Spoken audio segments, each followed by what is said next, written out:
हमारा ये तो हो गया पूरा, एक श्लोक बाकी।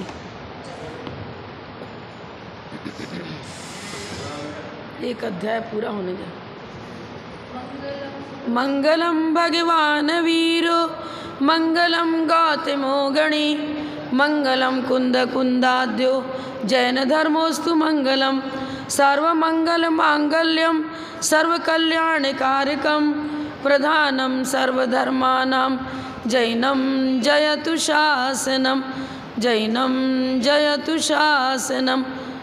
जय बोलो श्री अनंतानंत परम सिद्ध भगवान की, 1000 श्री शांतिनाथ भगवान की, परम पूज्य आचार्य श्री आदि सागर जी महाराज की, परम पूज्य आचार्य श्री महावीकृति जी महाराज की, परम पूज्य वात्सल्य रत्नाकर आचार्य श्री विमल सागर जी महाराज की, परम पूज्य तपस्वी सम्राट आचार्य सन्मति सागर जी महाराज की, परम पूज्य आचार्य श्री सुनील सार जी महाराज की, परम पूज्य आचार्य श्री इंद्रनंदी जी महाराज की, परम पूज्य प्रथम गणनियारिका रत्न श्री 105 विजयमती माता जी की, जैन धर्म की जिनवाणी माता की।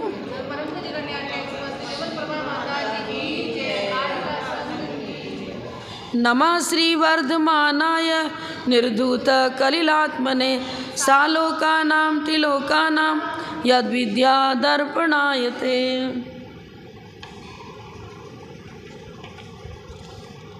41 नंबर का श्लोक।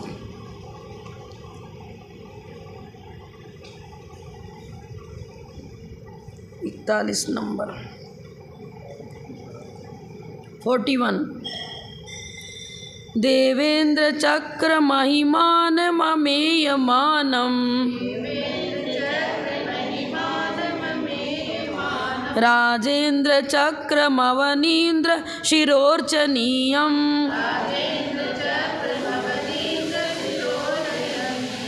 धर्मेंद्र चक्र मदरी कृत सर्वलोकम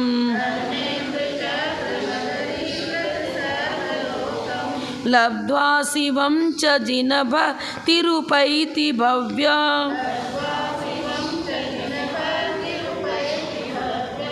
देवेंद्र चक्र महिमा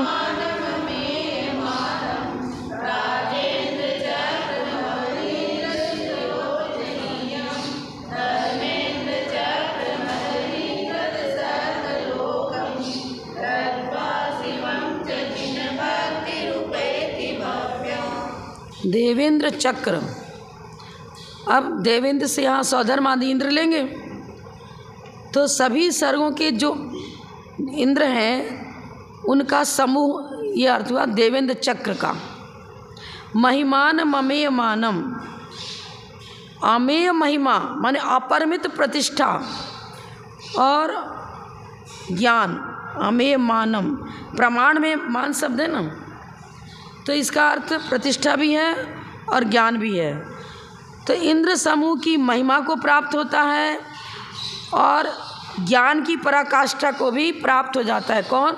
सम्यक दृष्टि जी। जिनेंद्र भगवान किसके द्वारा पूजनीय है? तो देवेंद्रों के द्वारा प्रतिष्ठित पूजनीय है और ज्ञान से सहित। अब अवधि ज्ञान इंद्रों को होता है, मना परे ज्ञान तो मुनियों को होता है।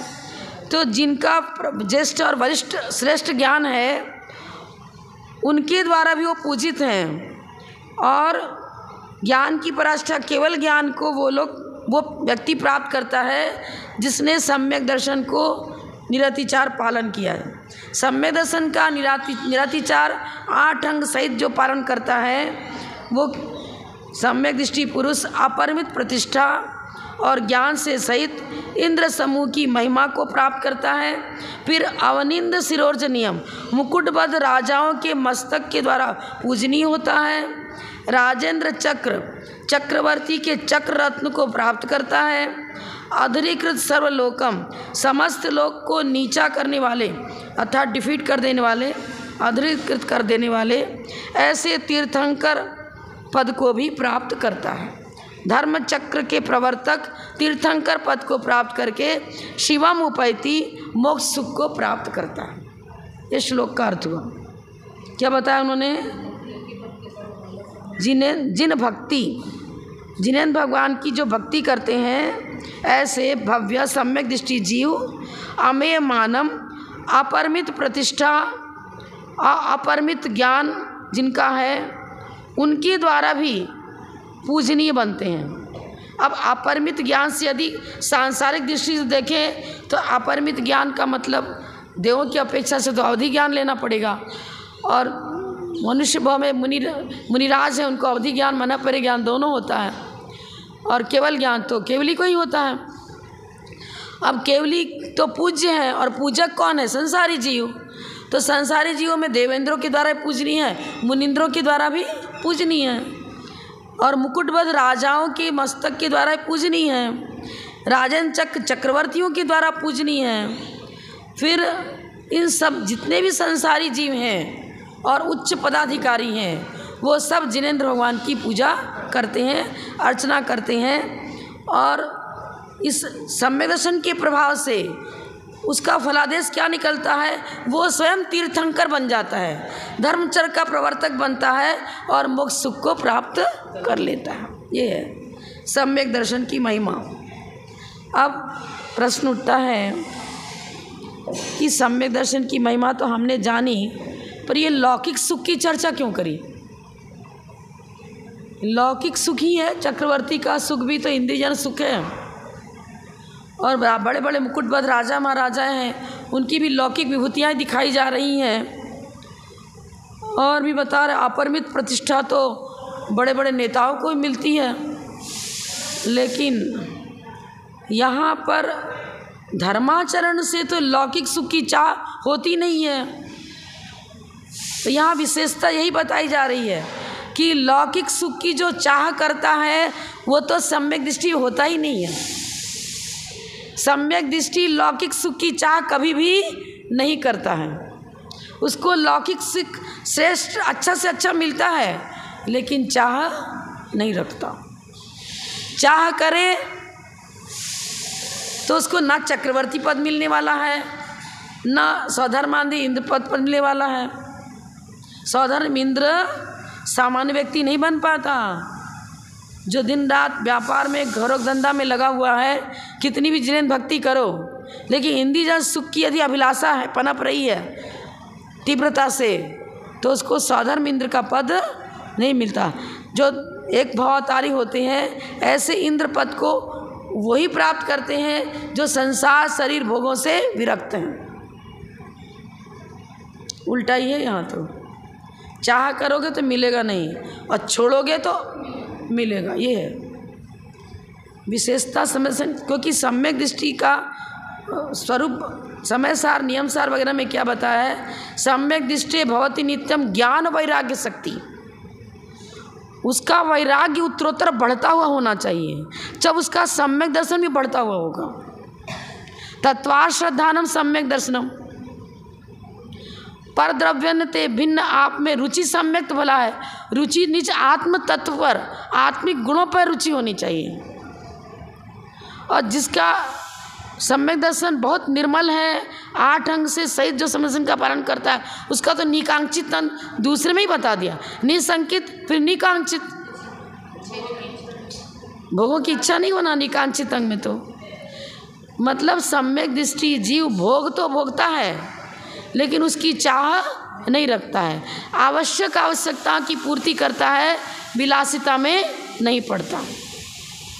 अब आपको चक्रवर्ती तो उसका जीवन तो विलासी है, आपको देखने में विलासी लग रहा है, लेकिन अंतरंग में बिल्कुल भी विलासी नहीं है।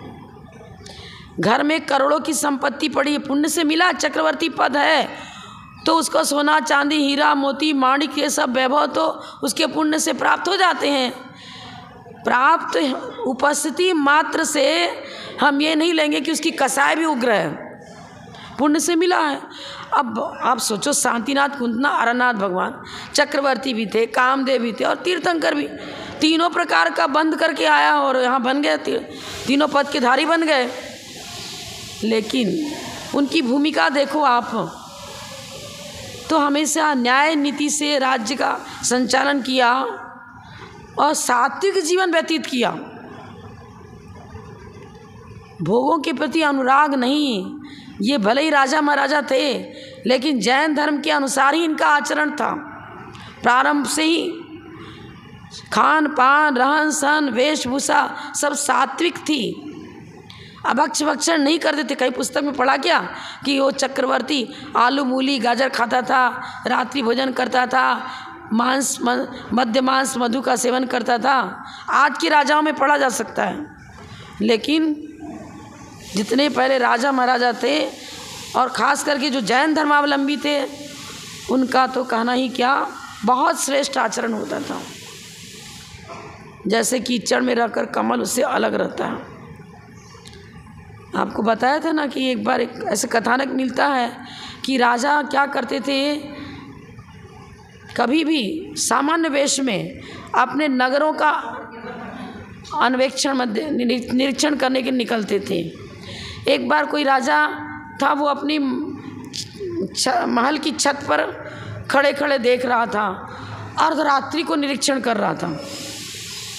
देखा कि उसके पास में जो नदी थी, उसमें एक व्यक्ति क्या कर रहा था, बहती लकड़ियों को पकड़ रहा था। अरे इतना गरीब, इतनी भयंकर सर्दी पड़ रही है, ऐसी कटकटी दांत कटकटाने लगे उस सर्दी के मौसम में, नदी के किनारे खड़ा होकर के आप बहती हुई लकड़ियों को पकड़ रहा है। अब क्या, जो जलाने को ले जाते थे ना, तो श्मशान घाट पास में था, तो जो लकड़ियाँ बच कुछ गई ऐसी रह गई, उनको वहाँ बहा देते थे और उसको पकड़ता था। तो बहुत गरीब है लगता है ये तो, मेरे राज्य में इतनी गरीबी, तो उसका संरक्षण करना चाहिए। उसको बुलवाया तो कहा कि तुम्हें जो कुछ चाहिए हमारे राज दरबार से ले जाना। उसने कहा ठीक है आऊँगा, समय दे दिया और वो आया।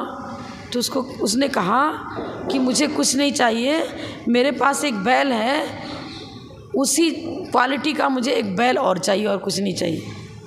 तो ठीक है, हमारे पास तो बहुत सारे अश्वशाला ये सब पशुधन है ही उनका, तो एक अच्छा से जो बैल तेरे को पसंद आए ले लेना। अब राज दरबार में गया, सारे पशु जहाँ पशु रहते थे अच्छे एक से एक उच्च क्वालिटी के बैल थे, एक उच्च क्वालिटी का हाथी घोड़ा सभी था। उन्होंने कहा नहीं ये नहीं ये नहीं ये नहीं। अरे कुछ नहीं तो फिर क्या, सब पूरा तो है, अच्छे सारे अच्छे बैलों को दिखा दिया। नहीं चाहिए, मेरे पास जो बैल है वैसा चाहिए। उसने क्या था, सोने का एक सुंदर बड़ा बैल बना रखा था, स्वर्णमयी। अब बताओ कितना बड़ा लोभी था वो। सोना हीरा मोती माणिक के अनेक पशुओं का पक्षियों का उसने संकलन कर रखा था।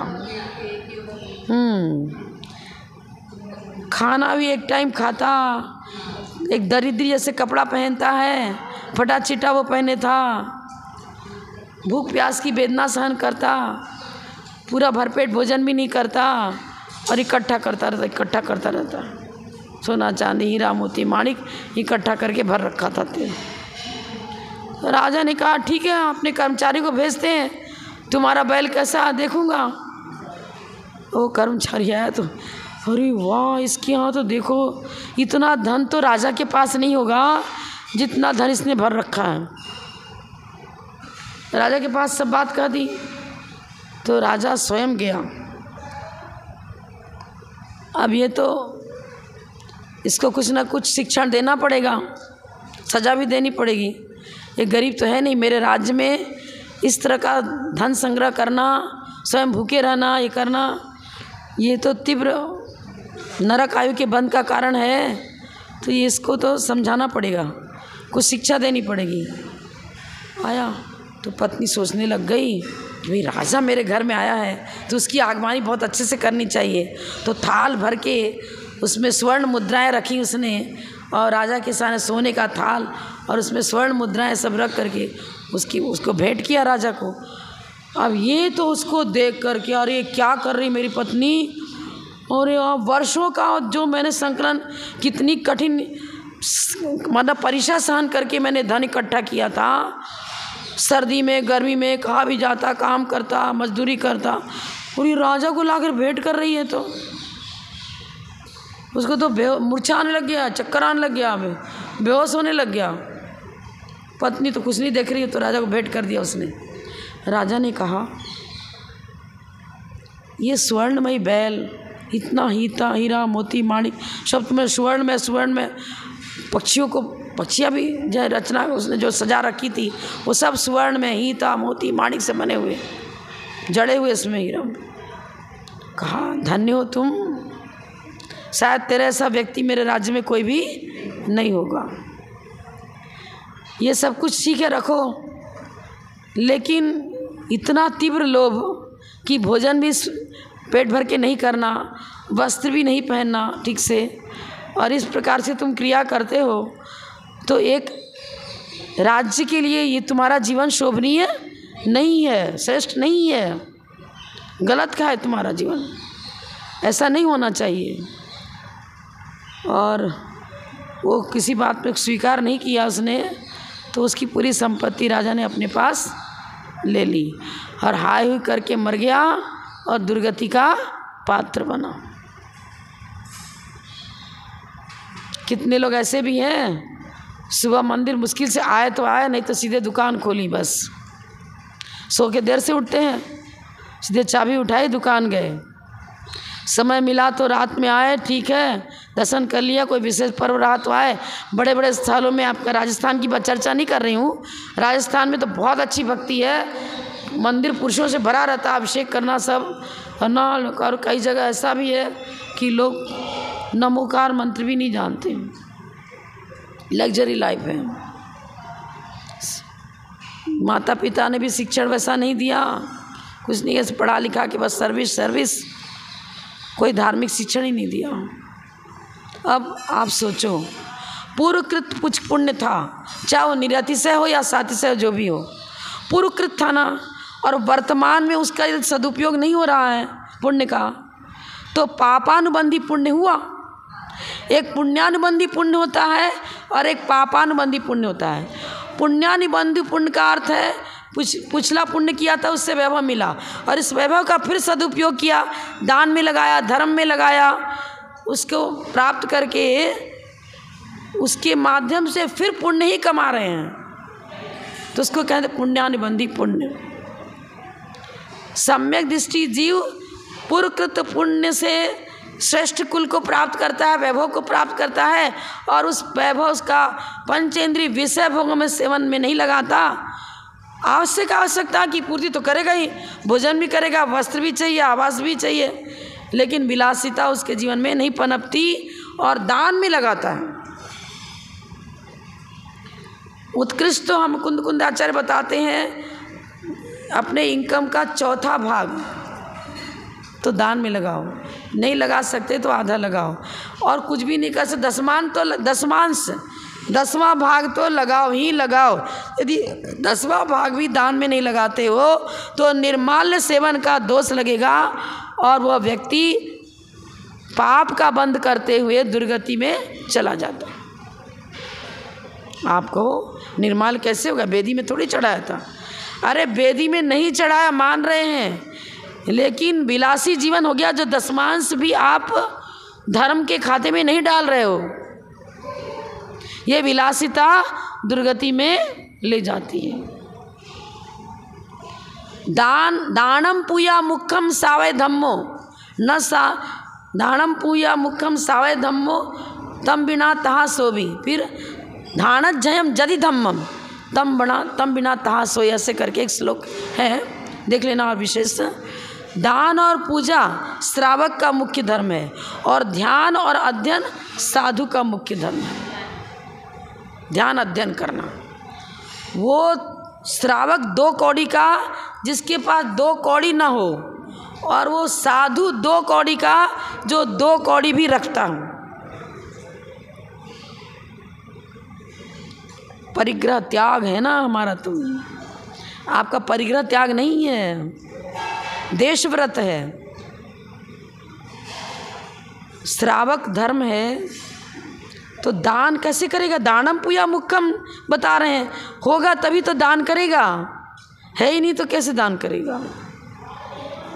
कई ऐसे कथानक आते हैं। एक बार मैंने आपको चना वाला उदाहरण बताया था ना, वो तो याद है। चलो एक दूसरा बताते हैं। कोई बहुत अच्छा श्रावक था, सदाचार, शील, संयम, सदाचार, व्रती भी था, लेकिन गरीब बहुत था बेचारा। पूर्वकृत पाप का उदय, धन नहीं था उसके पास में। तो कोई त्यागी व्रती आया, उनकी खूब सेवा करता, तो उन्होंने देखा कि बहुत श्रद्धालु है, तो उसको कहा कि देखो ये वाली जो प्रतिमा जिन बिंब, इसके नीचे तुम एक मैं सुई देता हूँ, वो सुई रख देना तुम, और फिर वो सुई सोने की हो जाएगी, तुम ले जाना, अपनी आवश्यकताओं की पूर्ति तुम्हारी हो जाएगी। गरीबी तो जितना भोजन भी नहीं मिल रहा है, तो तुम्हारा जीवन सुखी रहेगा। और वो सज्जन दे करके तो मुनि के पास तो सोने की सुई कहाँ से आई? बोला हमने क्या त्यागी व्रती बोला, तो कोई अन्य ऐसे ही था, मतलब हो सकता है 7 प्रतिमाधारी हो, 10 प्रतिमाधारी तक, 11 प्रतिमाधारी तक तो श्रावत संज्ञा है, लेकिन क्षुल्लक क्षुलिका को तो लेंगे नहीं, गृहस्थ जीवन को ही लेंगे। अब वो ब्रह्मचारी जी समझ लो देखे चले गए। उसने वैसा ही किया, भगवान का अभिषेक पूजन करता था, और जो प्रतिमा बताई थी उस प्रतिमा के चरण के नीचे वो पतली सी एक छोटी सुई थी, वो रख देता था, और वो प्रातःकाल सोने की हो जाती थी। कुछ बड़ी रखने लगा, कुछ और बड़ी रखने लग गया, एक बार एकदम बूढ़ा सुआ ही रख दिया। लोभ बढ़ता गया ना। अब क्या हुआ? चमत्कार बंद, लोहे का लोही रह गया। उसने वापस छोटी सुई रखी तो वो भी लोह पाप को बाप बखानो, ये है। हाँ, उसको क्या चाहिए था? जितनी ज़रूरत है उतना इस्तेमाल करता, उसमें दान में लगाता, तो दान में कुछ भी लगाया ही नहीं। ठीक है, धर्मात्मा तो था, अब दान में। अब एक कथानक और है, आप सोचो। अब कोई व्यक्ति था, महाराज ने कहा अरे तू दान नहीं करता है क्या? महाराज मैं कहाँ से दान करूँ, मेरे पास तो कुछ है ही नहीं, बहुत गरीब हूँ मैं तो। अरे रोटी तो खाता है ना? बोले हाँ खाता तो हूँ। कितनी रोटी खाता है? बोले 4 रोटी खाता हूँ। तो ऐसा कर, 3 रोटी खा के रह सकता है क्या? हाँ रह जाऊँ, कोई बात नहीं है, कर लूँगा, 1 रोटी दान में लगा देना। तो क्या करूँ? तो मंदिर में वो रोटी चढ़ाकर आ जाना तुम। ठीक है महाराज, ऐसे ही करूँगा। और अब क्या करें, जब भोजन करने बैठे तो उसको जाना पड़ता था, पहले 1 रोटी चढ़ा के आना। अब देव ने परीक्षा करी उसकी। अब जब रोटी चढ़ाने को गया ना, अब दरवाजे पर खूब भयंकर शेर, वो देव सिंह का रूप धारण करके दरवाजे पर खड़ा हो गया। अब कैसे जाऊं, शेर है।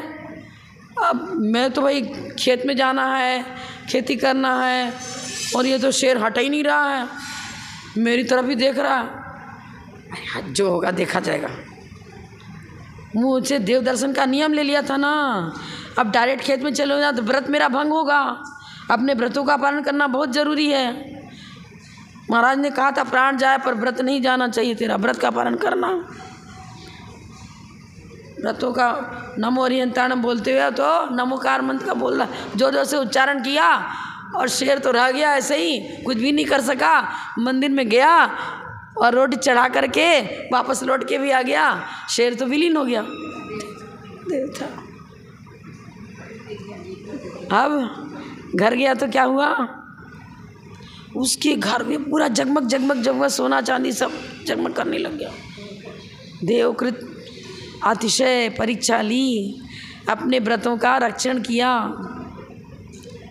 प्राण जाए पर व्रत नहीं टूटने दिया। ये है देखो सम्यक दर्शन की महिमा। वर्तमान का वर्तमान में फल मिल जाता है।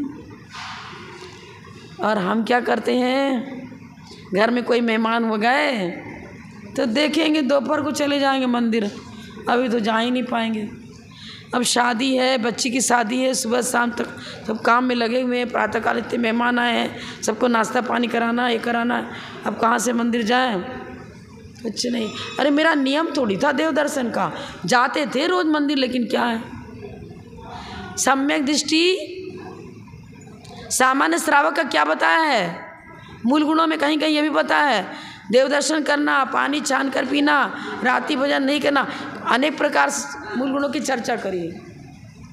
सम्यक दृष्टि जीव सच्चे देव साध गुरु का भक्त होता है, सबसे पहले देव दर्शन, उसके बाद अपना भोजन पानी करता है, पूजन भी करेगा, अभिषेक भी करेगा, स्वाध्याय भी करेगा। षट कर्म बताया ना, श्रावक के षट कर्म, देव पूजा, गुरु पास्ति, संपस्तप, दानस तेज गृहस्थानाम, षट कर्माणि दिने दिने।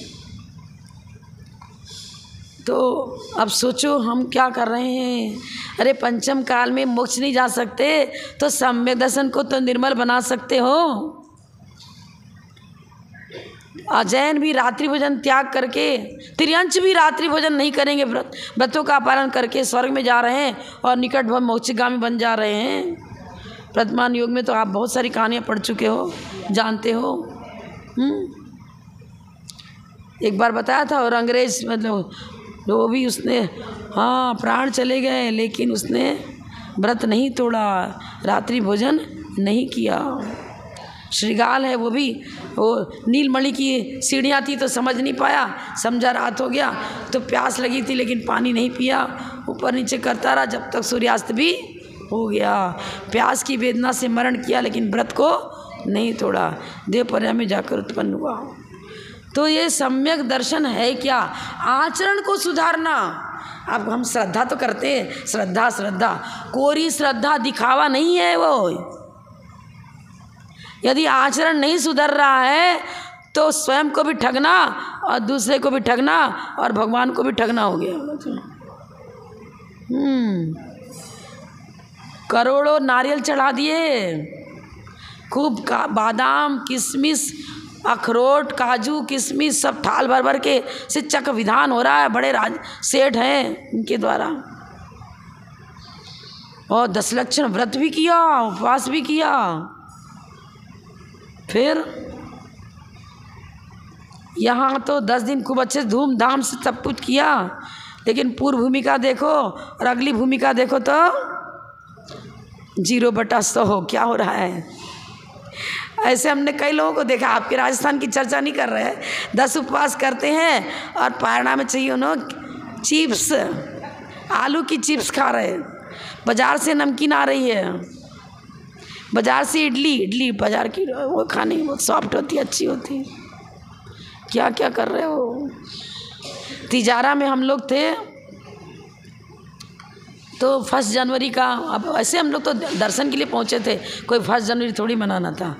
तो वहाँ शायद पुलक सागर जी थे, आप कहने लगे नहीं आप आए हो इधर तो रुकना पड़ेगा, 1 जनवरी को अच्छा प्रोग्राम कराना है मुझे, आपको भी उसमें सम्मिलित होना रहना है। उनके तो बहुत भक्त, गाड़ी की गाड़ी, भक्त की भक्त, कितनी गाड़ियाँ, 20-25 गाड़ियाँ आ गई, इकट्ठी हो गई। बहुत बड़ा मंच बना, बहुत बड़ा प्रोग्राम हो रहा था। पूरे रात्रि में रात्रि जागरण, सांस्कृतिक कार्यक्रम, रविंद्र जी जो आँख से नहीं थी वो भी आया था संगीत देने के लिए। अब हम लोग तो 10 मिनट बैठे, हम तो हमारे इसमें कोई ज़्यादा रुचि नहीं है, लेकिन 10-20 मिनट बैठे थे सायंकाल में, फिर आ गए थे। सम्मान हुआ, सब जितने बस में आए थे सबका सम्मान हुआ, सब कुछ हुआ। अब उसमें कोई व्रत उपवास करने वाले उनका तो विशेष सम्मान हुआ। हमने देखा कि पारणा तो हुई ना, जब व्रत तो उनका पूरा हो गया, दूसरे दिन क्या है, होटल में इतनी ज़्यादा भीड़, खूब रात्रि भर खाना ही चल रहा है। और मतलब जो व्रत लिए थे, या मान लो यात्री भी हैं, आप क्षेत्र में आए हो, विशेष प्रोग्राम 1 जनवरी में पूरी रात, गाय भैंस भी रात भर नहीं चरवण करते, नया तो जो गले में पहले इकट्ठा कर लिया है उसी को चुगाली करते रहते हैं, लेकिन फिर वो नाद में मुख नहीं डालते हैं। अब गर्मी का दिन था तो हम लोग बाहर बैठ के बल्ले पर, मतलब गैलरी में सामायिक कर रहे थे। हे भगवान, इतना हल्ला गुल्ला। वो हलवाई की दुकान जो नहीं थी वो भी खुल गई, सामने पूरी धर्मशाला अलायंस हलवाई की दुकान, वो पेड़ा इमरती क्या क्या सब आराम से खूब खा रहे। पूरी रात भीड़ ही भीड़ रही, रात में दुकान उसकी 1 मिनट पर भी खाली नहीं देखी, भीड़ बैठी। पूरी रात चरवण किया और कहाँ गए थे, क्षेत्र में, तीर्थ क्षेत्र में वंदना करने के लिए। ऐसी पिकनिक किस काम की। 1 जनवरी पर तो ये नियम लेना चाहिए कि पहला दिन तो मेरा ऐसा होना चाहिए कि हम श्रावक धर्म का निरतिचार पालन करते हुए भगवान का अभिषेक करेंगे। क्षेत्र में आकर रात्रि भोजन त्याग करना कि और पूरी रात खाना, ये भगवान, ऐसा महोत्सव किस काम का। सम्यक शिखर की वंदना को गए और कम से कम छना पानी तो पियो, प्यासी लगी तो। वो क्या मिलता है ना वहाँ पर, तो बॉटलें मिलती हैं सब, वहीं से बॉटल खरीद रहे हैं, अनछना पानी अजैन लोग बेच रहे हैं, भील भिलाड़ वही उनकी दुकानें हैं, और पी रहे हैं, पीते जा रहे हैं, चढ़ते जा रहे हैं, चॉकलेट खाते जा रहे हैं। ठीक है, हमारी शक्ति इतनी नहीं है कि भूखे प्यासे रहकर चढ़ सकें, परिश्रम करना पड़ता है। किसको चक्कर आ, किसको शुगर की बीमारी, किसको कुछ है, आप वो खाते हुए जाओ, कोई तकलीफ नहीं है। जैसे मान लो अभी आपको पानी पी लिया, भोजन थोड़ा नाश्ता भी कर लिया, अब आधे घंटे तक मैं कुछ नहीं लूँगा, इतना कुछ संयम भी धारण करो।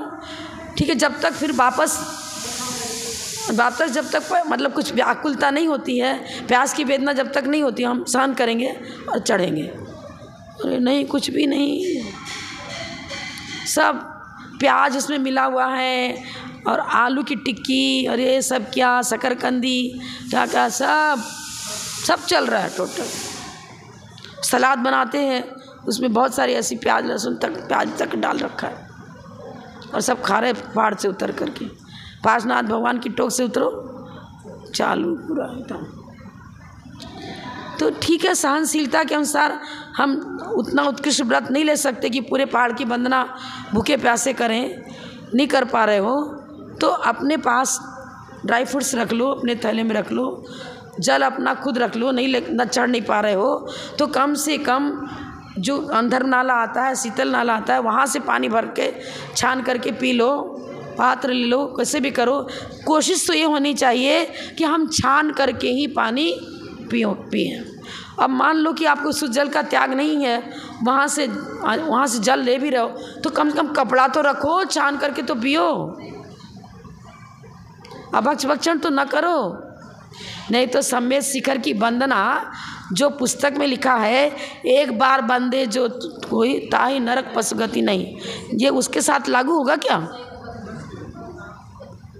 और यहाँ तो एक दिखावा हो गया, जैसे कि स्टेज पर आते हैं तो एक श्रीपाल बन कर के आ गया, एक मैना सुंदरी बन कर के आ गई, एक सुंदरी बन कर के आ गई, तो ये नाटकीय सम्यक दर्शन हुआ।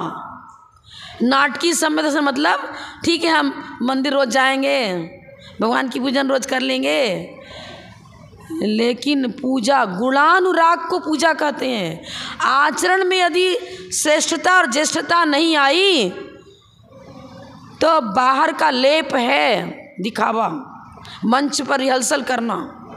मंदिर को रंगमंच बना लिया, वहाँ रिहर्सल अच्छा कर दिया, सौधर्मिंद बन करके रिहर्सल कर दिया, शांत कुमार महेंद्र बन के रिहर्सल कर दिया, तीर्थंकर के माता पिता बन करके रिहर्सल कर दिया, चक्रवर्ती बन गए, और फिर वही का वही, क्योंकि रिहर्सल था, वो तो वास्तव में तो श्रीपाल था नहीं, मैना सुंदरी थी नहीं, वास्तव में चक्रवर्ती तो था नहीं। वास्तविक सम्यक दर्शन होना, मनस्येकम वचस्येकम कर्मण्येकम महात्मनाम, मनस्यन्यत वचस्यन्यत कर्मण्यन्यत दुरात्मनाम।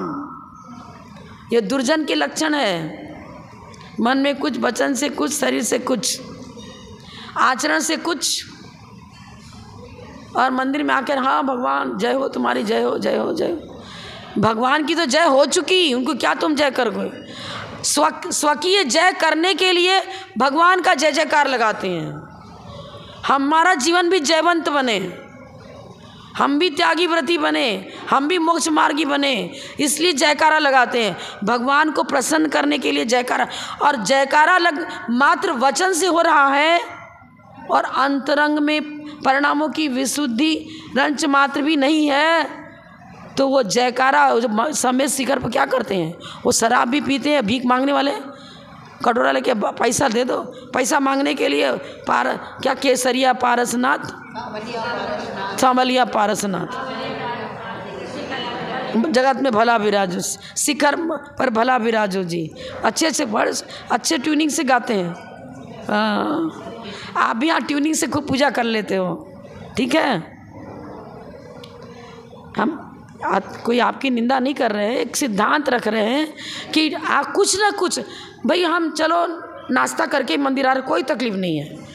जो कि शुगर की बीमारी है, कुछ ऐसा है इतनी देर तक पूजन नहीं, बैठ नहीं सकते, कुछ नहीं कर सकते, लेकिन कम से कम अन्न की चीज़ मत लो। कोई मखाना ले, ऐसा कोई फलाहार कुछ ऐसा, एक से फल खा के आ गए, दूध पी करके आ गए, कुछ नहीं सहनशीलता है तो, लेकिन उसके पश्चात भगवान कब ऐसा समय आएगा, अंतर में भावना ये भार है, कब ऐसा जीवन मेरे को मिलेगा जब मेरा ये भी छूट जाएगा। हम महाव्रती बन करके आपकी भक्ति करेंगे, अणुव्रती बनकर आपकी भक्ति करेंगे और मेरा गुण स्थान ऊपर उठे। हम अधिक से अधिक व्रतों को धारण करके अपना जीवन सुसंस्कृत बनाएं, लेकिन क्या करें, रोग ऐसा हो गया है, व्याधि ऐसी हो गई है, हम नहीं कर पा रहे हैं। करने की योग्यता है, अरे ऐसा थोड़ी है कि सब कुछ चाय नाश्ता 9 बजे 10 बजे तक पिकनिक मनाई, खूब टीवी देख रहे हैं आराम से, सब कर रहे हैं, फिर बाद में फुर्सत मिली तो चले गए, क्योंकि दुकान पास में थी और पास में ही मंदिर था। जब दुकान जाएंगे, जब दर्शन करते हुए निकल जाएंगे, चलो उसके पहले खा पी लो, सब आराम से कर लो। सब सम्यक दृष्टि, ये जो बता रहे हैं ना वैभव कि देवेंद्रों के द्वारा पूजनीय और मुकुटबद्ध राजाओं के द्वारा पूजनीय होता है और आगे चलकर तीर्थंकर पद उसे प्राप्त होता है, तो शील संयम सदाचार शिष्टाचार जिसके जीवन में है, जो सच्चे देव सात गुरु की भक्ति 9 कोटि से करता है, मन वचन काय कृत काय अनुमोदना, भक्ति का मतलब सात्विक जीवन जीता है, खान पान रहन सहन वेशभूषा सब जिन धर्म के अनुसार है, वो श्रेष्ठ श्रावक ही श्रद्धावान विवेकवान क्रियावान है। वो श्रावक जिनेंद्र भक्ति से और सम्यदर्शन को प्राप्त करते हुए मोक्ष मार्गी बनता है और निकट भव में मोक्ष को प्राप्त कर लेता है। ये जैनी के लिए नहीं बता रहे हम, ये मत सोचना कि मात्र जैनी के लिए आता है, बताए मत।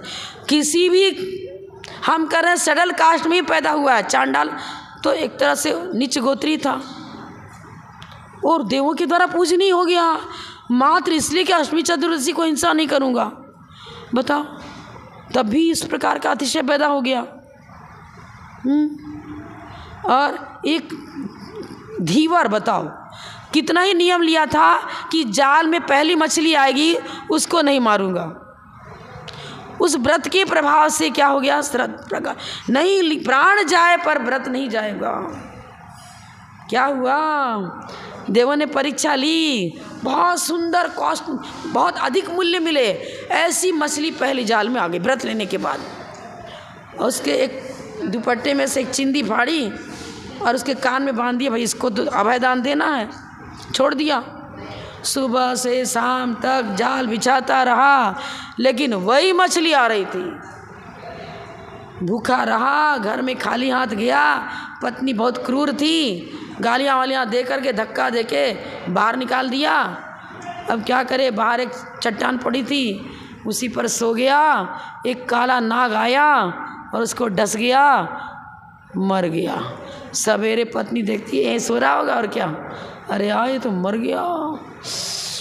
बहुत चिल्लाती है, रोती है, विलाप करती है, मैंने क्या कर दिया, मैंने बहुत गलत किया, मेरे तो पतिदेव का स्वर्गवासी हो गया, मैं क्या करूँगी, कैसे बच्चों का पालन पोषण करूँगी, क्या करूँ। और ये रोते रोते उसका भी आर्त ध्यान से मरण हो गया, तो दुर्गति का पात्र बनी। और ये व्रतों का पालन किया था, नगर सेठ के यहाँ पैदा हुआ, 2 नंबर का नगर सेठ था वो। क्या पुण्य का प्रभाव है। आज जो भी आज को वैभव मिला है, ये न किसी रूप में आप जिन धर्म का पालन किया है, तो मतलब व्रतों का कोई ना कोई व्रत का तो पालन किया ही है, जिसके कारण से ये जैन धर्म मिला है। आगे भी जैन धर्म तब मिल सकेगा जब सच्चे श्रावक बनकर के यहाँ व्रतों का पालन करोगे, तब।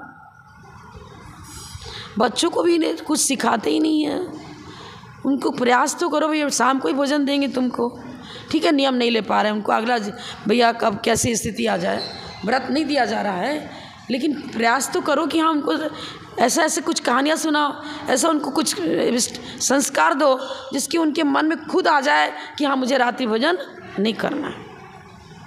मैंने आपको एक बार बताया था कि गणनिहारिका विजयमती माता जी के परिवार में ऐसे छोटे छोटे बच्चे को ऐसा संस्कार डाल रखे थे कि वो आलू उनके घर में बनता ही नहीं था, आलू मूली गाजर।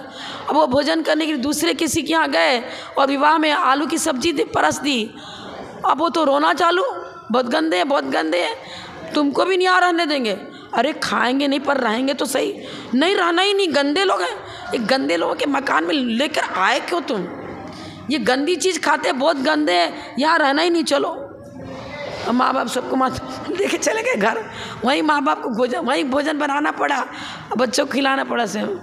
ऐसा है संस्कार। बताओ, माता जी बताती थी कि हम लोगों को भी जब छोटे छोटे थे, अब तो पुण्य पाप समझ में तो आता नहीं है, पर उनको बताया कि देखो अभी भोजन कर लो, शाम को अगर रात में खाओगे ना तो सींग निकल आएंगे।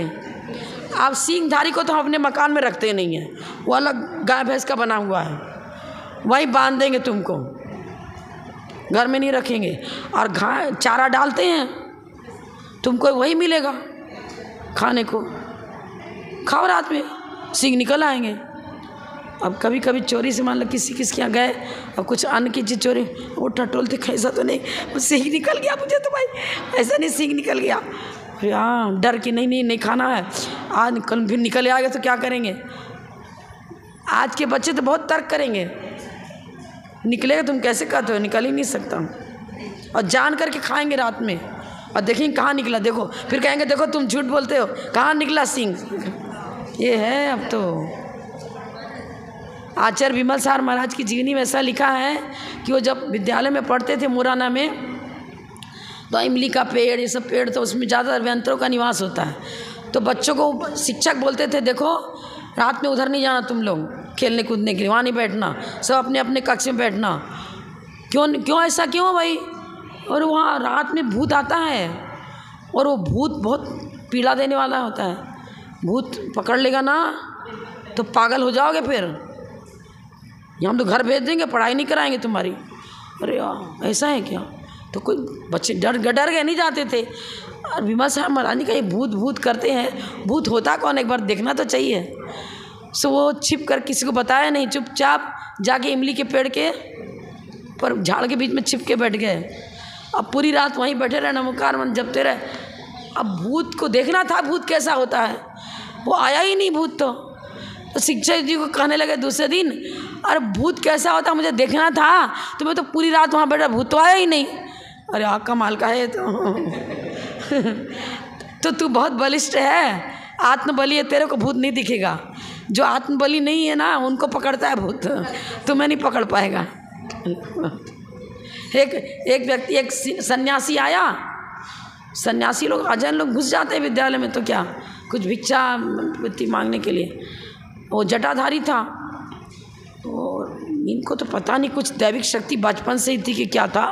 अभी तो है विद्यार्थी, कोई दीक्षा भी नहीं लिया, कोई व्रत भी नहीं लिया, पढ़ाई कर रहे हैं, अपना भोजन स्वयं बनाते थे, इतना तो था। अरे सन्यासी काहे का सन्यासी है तू? और जटा पकड़ा और जोर से हिला दिया, मरी हुई मछलियाँ निकल गई सन्यासी के जटा। उनको कहा अरे ऐसा ना किया कर, ये साधु का वेश धारण करके मांस मछली खाता है और हमारे विद्यालय में आया है तू, तेरे को भिक्षावृत्ति यहाँ तब मिलेगी, त्याग कर इसका, तब भोजन मिलेगा, नहीं तो नहीं मिलेगा। और चुपचाप डर के भाग गया। इतना बल्कि कोई सन्यासी, हमको पता नहीं कुछ अभिशाप दे दे, कुछ कर दे, कोई डर है ही नहीं। उन्होंने जान लिया कि इसके अंदर मछलियाँ छिपा के रखा है, तो निमित्त ज्ञान था उनको। भाभी ये है, भाव से उन्होंने कुछ विशेष व्रत धारण किया होगा। सम्य दर्शन की महिमा है ये, तो पूर्व भाव में भी सम्य दर्शन रहा होगा, फिर यहाँ देव प्रयाग से आके मनुष्य भाव प्राप्त किया। क्या किया? पुण्य पाप दोनों साथ में चलता है, लेकिन 6 महीने की थे तभी क्या हो गया, माता का स्वर्गवास हो गया। बुआ ने पालन पोषण किया, सब कुछ है, लेकिन आत्मबली बहुत थे और उनका प्रभाव कि ऐसा कि मतलब बचपन से ही प्रभावशाली थे, वचन सिद्धियाँ थी, लोग उनके पास आते थे और सबका परोपकार करते थे। और अगला उनका जीवन चरित्र तो सुना नहीं रही हूँ, मैं तो इतना ही कह रही हूँ कि सम्यक दर्शन के प्रभाव से भव सुधरता है और भव में अच्छे श्रेष्ठ गुणों की प्राप्ति होती है। बिना तपस्रण के भी वह सम्यक दृष्टि जीव, उसका जीवन स्व पर दोनों के लिए हितकारी रहेगा। प्रद्युम्न चरित्र आपने पढ़ा, सब कुछ पढ़ा, अनंतमती कथा भी पढ़ी आपने, चंदना की कथा पढ़ी, सीता की कथा पढ़ी। श्रावक नहीं थे क्या सब? श्रावक अवस्था में ऐसा स्वर्णिम इतिहास रच दिया कि आज हम लोग प्रथमान योग के रूप में उनका जीवन पुरुष चरित्र पढ़ते हैं। धर्म का अंग उनका जीवन मतलब इतिहास, स्वर्णिम इतिहास रचा गया। जब धर्म ही सब कुछ है, यही संपत्ति भव में जाने वाली है। ये भोग विलास, सोना चांदी हीरा मोती माणिक जितना इकट्ठा किया यहीं रह जाएगा, साथ में नहीं जाएगा। पुण्य और पाप दो साथ में जाने वाली चीज़ें हैं। पाप का फल दुख और पुण्य का फल सुख है। यदि भविष्य को सुखी बनाना है तो जैन धर्म के अनुसार अपना आचरण, खान पान, सन, वेशभूषा सब बनाए तो सम्यक दर्शन की उत्पत्ति तो पंचम काल में हो सकती है, कोई भी तकलीफ नहीं है। क्षायिक सम्यक दर्शन नहीं होगा, लेकिन प्रथमोपसम और चौपसम सम्यक की प्राप्ति करके हम अपनी भावावली को सुधार सकते हैं। जब बोलो परम पूज्य प्रथम गणनीय आर्यकारत श्री 105 विजयमती माता जी की जय। जैन धर्म की जय। जिमानी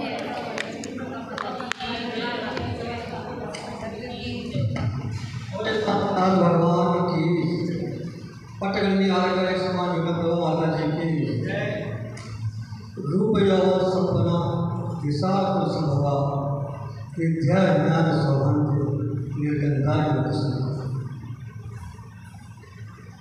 इस संसार में रूप और यौवन और कोटि को मिलना संभव है, तो विद्या ज्ञान सौभाग्य माता जी द्वारा जो विद्या दी जा रही है, ज्ञान दिया जा रहा है और उसको ग्रहण नहीं किया तो किसके सामने बताया गया है? निर्गंधा कुसुम का। कुसुम का कहते हैं केशवर, कुसुम अपनी एरिया बहुत होता है, इसका अच्छा बहुत ही खुशबू बहुत अच्छा लगता है, जैसे कुछ खुशबू नहीं होती है। तो आप सभी माता जी ने जो ज्ञान दिया है उसको उचित तरह ग्रहण करें। मैं देना चाहूँगा आप सभी को कल वास्ता भगवान की निर्मल कल्याण है, उसमें सुबह जो विधान होगा, शाम धारा होगी, उसी स्थान पर जो है विधान की व्यवस्था की गई है जिसमें ज़्यादा से ज़्यादा लोग बैठे और विधान की शाम की व्यवस्था शाम धारा व्यवस्था समाज द्वारा की गई है। उसमें आप जो भी अपना सहयोग में अपना दान देना चाहें तो आप अच्छा से दे सकते हैं। सुबह 7 बजे दान चालू प्रतियोगिता का बोलना है। टाइम लगेगा तो दान होने के बाद में कॉपी तो चेक हो गई, समय रहेगा तो रिजल्ट चढ़ेगा, तू भी चढ़ेगा।